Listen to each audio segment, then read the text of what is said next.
A União Europeia acusou a Alemanha e o Reino Unido de trair os princípios do Acordo do Clima de Paris ao garantirem subsídios ao setor de combustíveis fósseis.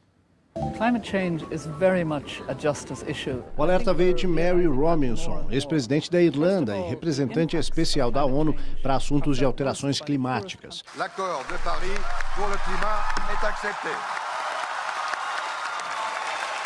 Durante a Convenção para o Clima de 2015 em Paris, a COP21, os governos se comprometeram a banir os combustíveis fósseis gradualmente, além de investir em pesquisas e financiamento para a redução das emissões de gases do efeito estufa.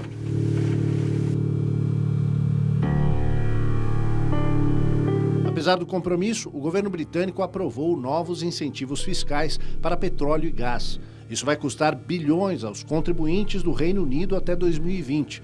Não bastasse, foi cortado o apoio ao setor de energias renováveis. Robinson classifica a ação do Reino Unido como lamentável e uma afronta ao espírito da reunião de Paris. O país era considerado líder na questão das mudanças climáticas. Já a Alemanha afirmou que tem data certa para acabar com os subsídios ao carvão, 2018. No entanto, o governo do país está negociando novos suprimentos de eletricidade com empresas que usam diesel e carvão.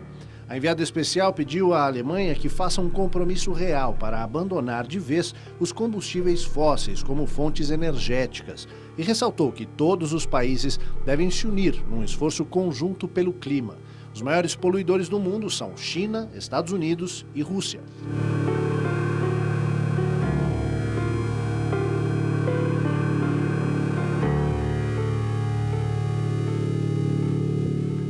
Que o hidrogênio tem grande potencial para ser o combustível do futuro, todo mundo já sabe. Ele não polui e é uma fonte de energia renovável e inesgotável.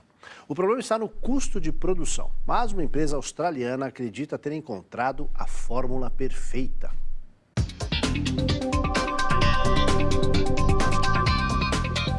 O futuro das fontes renováveis e menos poluentes de combustível tem nome: hidrogênio. Para reduzir pela metade os custos de produção ainda muito altos, a empresa australiana Razer planeja utilizar o gás natural. A ideia é simples.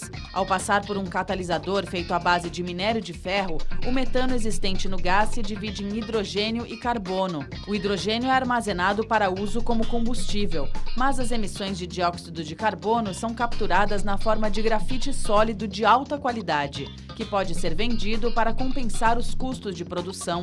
Os benefícios não são apenas econômicos, mas também sustentáveis. O hidrogênio, quando queimado para gerar energia, emite apenas vapor de água limpa. Isso mesmo, água limpa o suficiente até para beber. E como andam se comportando esse menino e essa menina responsáveis por tantas transformações pelo clima no Brasil e na América Latina? O El Niño já aprontou algumas, mas Laninha ainda está sob observação.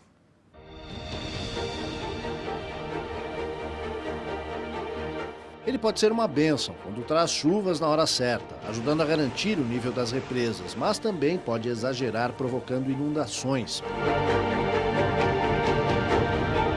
No período entre 2015 e 2016, o fenômeno climático El Niño foi um dos responsáveis pelo restabelecimento do volume mínimo de água em diversas represas do país, tanto as responsáveis pelo fornecimento de água como de energia elétrica.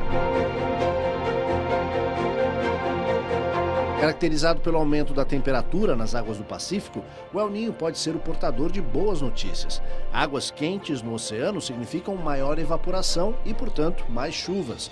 O problema é que, às vezes, a chuva vai muito além do esperado. Entre 2015 e 2016, dezenas de cidades do Rio Grande do Sul, Santa Catarina e Paraná sofreram com as tempestades e inundações. Milhares de pessoas perderam suas casas ou tiveram prejuízos na lavoura. Mas o El Niño não provoca apenas chuvas. Para algumas regiões ele traz calor, e muito calor. Entre outubro do ano passado e janeiro deste ano, mais de 30 cidades registraram recordes de temperatura.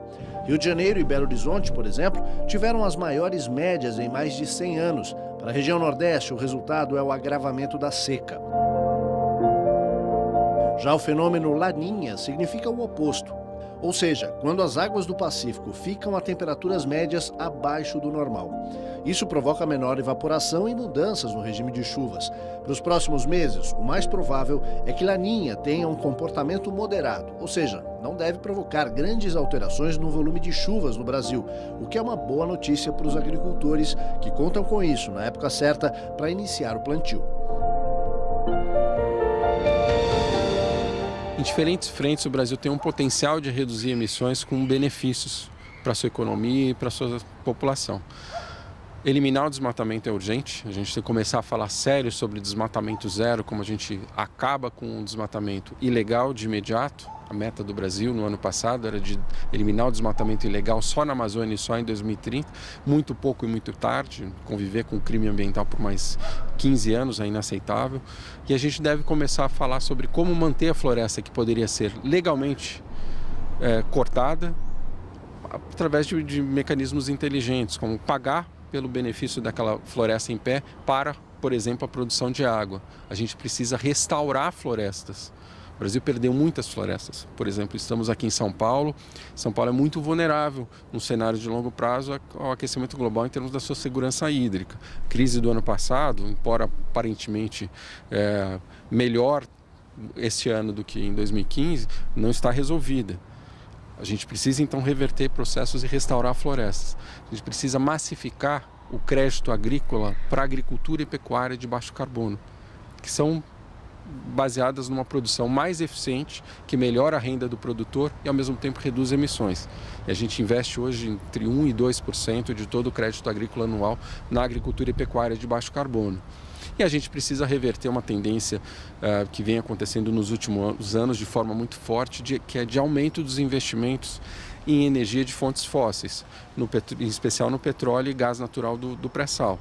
O Brasil tem um potencial enorme em fontes renováveis, seja nos biocombustíveis, seja em fonte eólica, em incidência de sol, e deveria aproveitar esse potencial muito mais do que faz, ao invés de investir cada vez mais e cada vez mais pesado em combustíveis fósseis, como vem fazendo. O pré-sal não é a solução do país. A gente deve começar a discutir o quando o pré-sal deixará de fazer parte da nossa matriz de energia, até quando vamos explorar. A gente não vai conseguir tirar tudo que existe lá no fundo do oceano, como alguns políticos ainda imaginam que seja possível.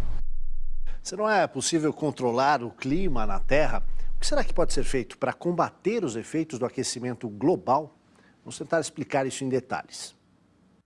O clima da Terra está mudando. As temperaturas se elevam, mantos de gelo derretem, padrões climáticos se alteram, o nível da água sobe. O que será que está causando essas outras mudanças? Em épocas passadas, grandes alterações foram provocadas por erupções vulcânicas e correntes oceânicas. Houve mudanças até no Sol e na inclinação do eixo de rotação da Terra, além do impacto de um asteroide gigante que causou a extinção dos dinossauros. Mas nenhuma dessas causas naturais explica o que vem acontecendo com o nosso planeta nos últimos 150 anos. Então, qual seria a diferença entre hoje e um século e meio atrás? A resposta está no modo como vivemos e trabalhamos. As indústrias e máquinas têm alterado mais do que somente a paisagem. Nós estamos queimando combustíveis fósseis e isso emite muitos gases do efeito estufa na atmosfera, como o gás carbônico, que retém o calor do Sol. É por isso que o aquecimento global aumenta rapidamente, ano após ano. Qual seria então a razão de toda essa transformação? A má notícia é que todas as justificativas apontam para nós, humanos. A boa notícia é que é muito mais fácil mudar o nosso comportamento do que os fenômenos naturais. Em instantes, alerta vermelho. A grande barreira de corais da Austrália, um dos mais importantes ecossistemas do planeta, sofre intensa devastação. Não sai daí.